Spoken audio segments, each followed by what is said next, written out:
Ouais, bien sûr. Donc j'ai entre 20 et 22 ans de parcours, on va dire assez classique en agence de pub. J'ai commencé mes études dans la publicité. J'ai fait l'ESP en 3e année en alternance, sur laquelle une agence qui m'a conservé en CDI. Mon premier CDI, c'est donc ce qui m'a permis de mettre un premier pied à l'étrier dans le monde de la publicité. L'agence s'appelle Caporn, une agence d'une 15-20 personnes, agence indépendante, sur laquelle j'ai été plongé, baigné entre guillemets dans l'univers de la publicité, où j'ai dû être chef de pub, chef de projet, planeur stratégique. J'ai acheté même le média.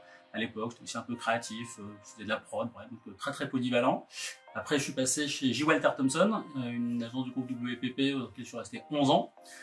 J'ai commencé tout petit, chef de pub, et 11 ans plus tard, heureusement, j'ai un peu progressé, et je suis parti directeur associé, et maintenant, ça fait 9 ans que je suis chez Marcel, où je suis rentré directeur associé, et maintenant, je suis directeur général de la presse.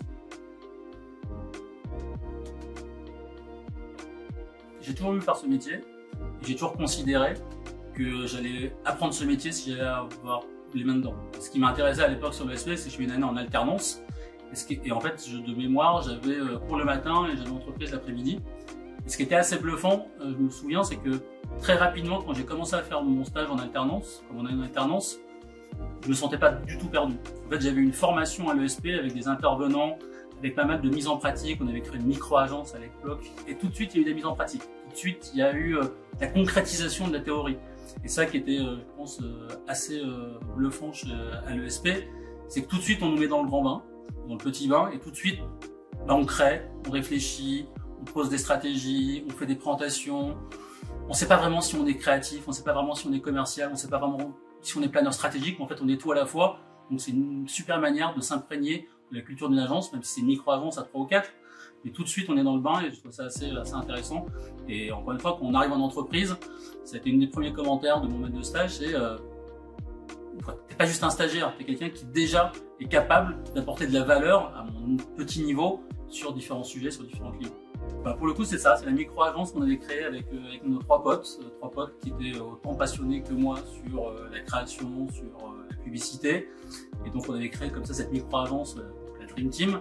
C'est vraiment bosser avec des gens qui sont animés par, encore une fois, la même envie, la même passion, la volonté d'apprendre, d'être curieux sur ce métier. Et donc dès qu'il y avait des briefs, on sautait sur les briefs, il y avait une petite compète interne, parce qu'il y a donc les micro-agents, donc le côté tiens, qui va gagner, qui va avoir les meilleures notes. Et donc c'est un peu ce qu'on revit aujourd'hui, hein. Quand je vous dis que j'étais en présentation Orangina, on se retrouve face à Romance, TBWA et BETC, c'est aussi de la compète. C'est aussi la volonté de prouver à l'annonceur qu'on est le meilleur, comme à l'époque on devait prouver à nos profs qu'on était le meilleur.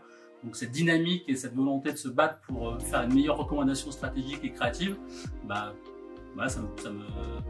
me poursuit, j'ai envie de dire, depuis 1996. Plusieurs choses qui ont changé. Déjà, c'est la diversification du métier, c'est-à-dire de manière assez classique. Avant, on était briefé pour faire une stratégie. Cette stratégie a été développée sur des médias assez classiques, c'est encore le cas, télé, affichage, presse, radio. Voilà, on va dire des supports mass média assez classiques. Et maintenant, c'est la multiplication des touchpoints.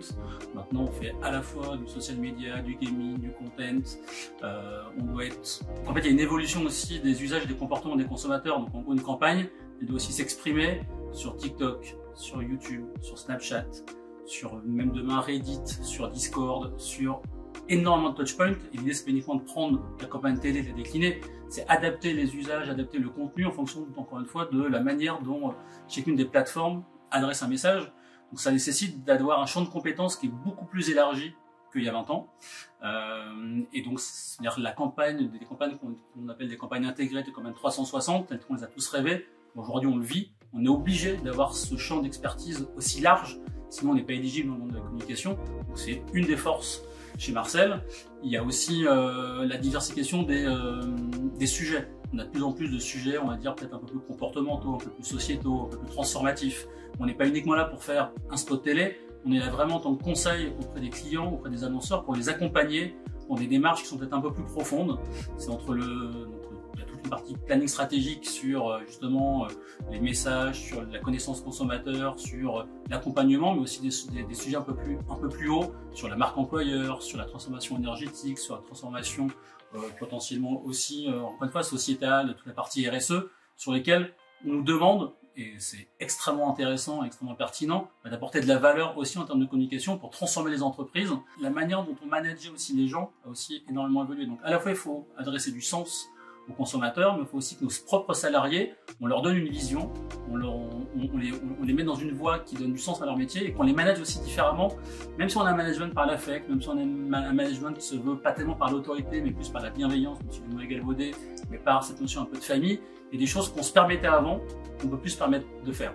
Donc il y a un rapport hiérarchique qui doit être respecté, il y a un rapport humain qui doit être respecté, il y a un rapport entre l'équilibre professionnel et l'équilibre personnel qui doit être respecté. Je sais pas qu'il n'était pas respecté avant, mais peut-être qu'on se rendait pas compte à quel point, sous prétexte qu'on était dans le monde de la pub, que tout le monde était passionné par ce métier, on pouvait peut-être se permettre de dire, de faire des choses, sans parler de MeToo au sens harcèlement sexuel, où là on est à la limite du pénal, mais même en termes de relations humaines, on a un équilibre qui est en train d'évoluer dans le bon sens. On a tous changé, on a tous pris conscience de ça, quel que soit le rapport qu'on a pu avoir avec les gens. On s'est tous rendu compte qu'on a peut-être un petit peu dépassé les bornes et donc là, ça fait du bien, je pense, à la fois à la société, à la vie des agences et même aux talents qui nous rejoignent en disant, voilà, quand j'arrive chez Marcel, je sais que je vais être bien accompagné, que en gros je vais avoir une relation humaine, je vais avoir de l'équilibre aussi personnel. Le télétravail et le post-Covid a aussi vachement aidé. Il y a beaucoup d'épanouissement. Nous chez Marcel, on est extrêmement ouvert sur le télétravail. Je dis pas qu'on vient quand on veut, mais à toi d'adapter en fait ta vie, tes exigences personnelles au monde du travail, pour que il y a un truc en fait qui est hyper important. On prend un salarié, on l'engage, on lui propose une mission. S'il est heureux, il donnera toujours plus. S'il est malheureux, il donnera moins. Donc notre boulot, c'est juste que les gens soient heureux dans le boulot. Donc ça nécessite d'avoir un cadre professionnel qui soit respectueux des gens, de leur diversité, de leur manière d'être, de leur manière de s'habiller, de leur manière, quel que soit le sujet, c'est quelque chose qui est fondamental. C'est la guerre des talents aujourd'hui, dans tous les secteurs d'activité, aussi dans le numéro de la publicité, aussi chez Marcel. On a beau être Marcel, on galère pour recruter, on va se le dire. Donc c'est précieux en fait. L'humain, c'est extrêmement précieux, les talents sont précieux. Donc notre boulot aussi en tant que manager, c'est vraiment veiller à ce que les gens se sentent, encore une fois, heureux et épanouis. Alors celle avec le plus de contraintes, on va prendre une campagne assez récente. On a fait une campagne que vous avez vue sur Back Market, qui s'appelle le Hack Market. Donc, le simple fait d'aller en frontal face à Apple, en termes de contraintes juridiques, je pense qu'on a atteint un niveau qui est assez élevé. Donc nous en tant qu'agence de pub, on y va, on se dit bah, tiens ça vaut le coup, on va aller hacker un peu les Apple Store, on va aller en frontal face au concurrent direct de Back Market qui est Apple. Par contre, il faut qu'en face il y ait un client qui ait le courage et l'audace d'y aller, qui prenne les risques, parce qu'il y a des risques juridiques qui sont importants. On attend toujours la lettre d'Apple, elle n'est toujours pas arrivée, mais peut-être qu'elle va arriver un jour. Donc ça, effectivement, en termes de conseils juridiques, ça a été assez lourd, on a été beaucoup accompagné, on a quand même pris quelques précautions, mais à un moment on s'est tapé dans la main avec le client, on s'est dit on y va, on l'assume, ça va générer de la conversation, ça va générer de l'engagement autour de la campagne, et en plus c'est une campagne qui est vraiment hyper créative, hyper audacieuse, qui a été multiprimée à Cannes cette année, donc on est très fiers de cette campagne-là, mais c'est vrai qu'en termes de contraintes juridiques, celle-là elle a un niveau un peu plus élevé que les autres. Une campagne que j'aime bien parce que elle fait aussi partie de l'histoire de Marcel, c'est une campagne pour Oasis. En fait, on avait une campagne, on avait fait un non-film télé pour Oasis qui s'appelait D'amour et d'eau fraîche. C'était une sorte de clip vidéo, tu avais des petits fruits qui chantaient, ils chantaient D'amour et d'eau fraîche sur le refrain de Fraîche de Kool and the Gang. Et en fait, le client nous dit, ok, on a fait un film télé, comment on l'amplifie? Comment on lui donne une vie un peu sur le digital et comment on va parler à une cible 15-25 qui n'a pas regardé la télé? Et on cherchait, on galérait. On ne trouvait pas la manière de prendre ce sujet-là et d'en faire un élément, on va dire, un peu pertinent pour la cible 15-25. Et 10 jours avant le lancement de la campagne, il y a deux créatifs qui rentrent dans mon bureau et qui me disent « Ben, on a une idée. » Ah, ok, c'est quoi l'idée? Bah, je sais pas si t'as vu, mais il y a Rebeu des Terres qui a leaké l'album de Damso. Et je dis « Excusez-moi, mais je n'ai absolument compris aucun mot. C'est qui Rebeu des Terres? C'est-à-dire quoi leaké? Et c'est qui Damso ?» Alors c'est il y a 5-6 ans, maintenant je connais Damso. Et pour le coup, à l'époque, je ne comprenais pas de quoi il me parlait. Donc il m'explique qu'il y a effectivement un tweetos qui s'appelle Billy, donc Rebeu des Terres, hein, qui a donc cliqué, qui a donc piraté et qui a sorti en avant-première l'album de Damso sur des plateformes et qui me dit bon, on va faire pareil pour Oasis, on va prendre le clip Oasis, on va demander à Rebeu des Terres de le leaker, de le sortir avant tout le monde. Ok, super, bon, on va essayer de demander ça à notre client. Et donc on appelle le client, on lui propose ça, lui dit bah, je vous fais confiance, vous êtes sûr que ça va marcher? Je dis ouais, je pense que ça va faire, je sais pas, 5-6 000 RT sur Twitter, le truc va plutôt prendre, ça va être assez rigolo à faire. Donc on le fait. Et en fait, tout le monde pensait qu'on s'est vraiment fait pirater le film, et donc on se retrouve sur LCI, on se retrouve dans la presse, tous les gens m'appellent le week-end en disant mais qu'est-ce qui s'est passé, tu t'es fait pirater ton film, voilà. Bref, ça a eu un buzz assez exceptionnel. Ce que j'aime dans cette idée, c'est deux créatifs qui rentrent dans mon bureau, qui me présentent une idée auquel je ne comprends absolument rien, mais en fait je leur fais confiance. Je leur fais confiance, j'ai un client aussi qui me fait confiance et qui nous fait confiance en disant ah, il y a peut-être un truc intéressant à faire. Et ça se fait uniquement parce qu'il y a une relation de confiance qui se crée avec le client. Vas-y, c'est un client qu'on gère depuis 12 ans. Le client à l'époque, ça fait 3-4 ans qu'on bosse ensemble. Donc, c'est ça qui est hyper intéressant, c'est que à la fois, il faut faire confiance aussi à la nouvelle génération, aux talents, à des gens qui savent peut-être mieux que nous. Moi, j'adore l'idée de me dire que on recrute des gens pour que eux nous disent ce qu'on doit faire et pas l'inverse. Parce que c'est ça aujourd'hui la richesse de notre métier, c'est aussi la diversité de culture. On n'est pas dans un management où nous, sous prétexte qu'on est boss, on dicte la loi à ceux qui ne savent pas. Non, ceux qui, si on les recrute, c'est parce qu'ils ont une connaissance, ils ont une culture que nous, on n'a pas. On a 20 ans d'écart, 25 ans d'écart, 30 ans d'écart.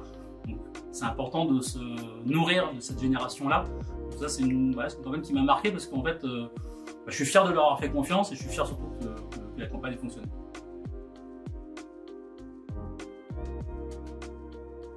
Il y a un message assez fondamental qui est, encore une fois, qui est la curiosité.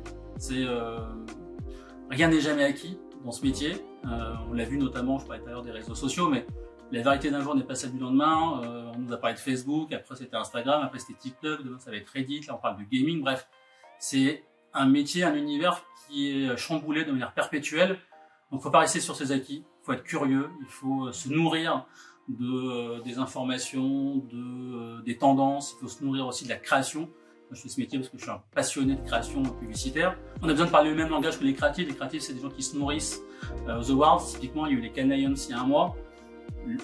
Moi, je saute sur le palmarès, je regarde des caisses, parce que je m'imprègne justement de ce qu'est l'élite, on va dire, et l'excellence créative mondiale. Pour un jour, là on le fait pas mal chez Marcel, mais pour me dire que voilà, je suis capable d'arriver avec des campagnes qui sont aussi visibles et aussi flamboyantes.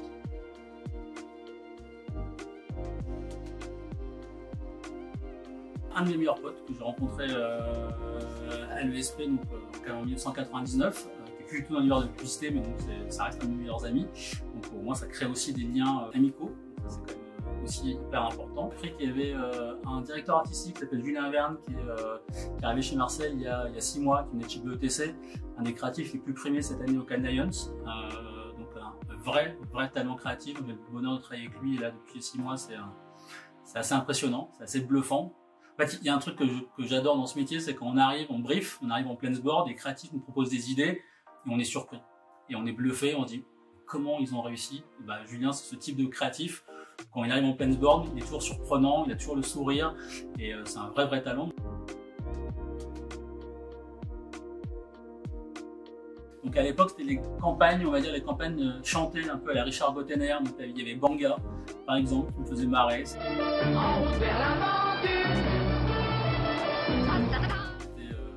Une campagne un peu emblématique à l'époque. Après, il y a eu même les campagnes, on en parlait encore il y a 2 jours, je vous parlais d'Orangina, les campagnes d'Alain Chabat sur si on a pu le faire reste en bas avec les hommes bouteilles, qui sont aussi des campagnes marquantes. Parce que j'aime dans ce métier, c'est les campagnes populaires. Ce que j'aime, c'est faire ce métier pour les gens, pas pour juste le microcosme parisien des publicitaires entre eux. Moi, ce qui m'intéresse, c'est quand mes potes me disent j'ai vu ta pub à la télé, parce que c'est ça, la finalité, c'est quand même dépasser encore une fois le cadre publicitaire. On est là pour parler aux gens, pour que les marques tombe un peu dans le domaine public et pour que le message il soit repris. Donc j'ai la chance de travailler sur une marque comme Oasis. Voilà, forcément Oasis, bah, on sait que tous les enfants de mes potes me parlent des campagnes Oasis, donc c'est une fierté. Donc, et Banga à l'époque, ça m'avait fait ça. Ça m'avait donné envie de faire ce métier-là parce que je chantais la campagne Banga dans la cour de récré. Donc forcément, bah, voilà, 20 ans plus tard, ça me marque encore.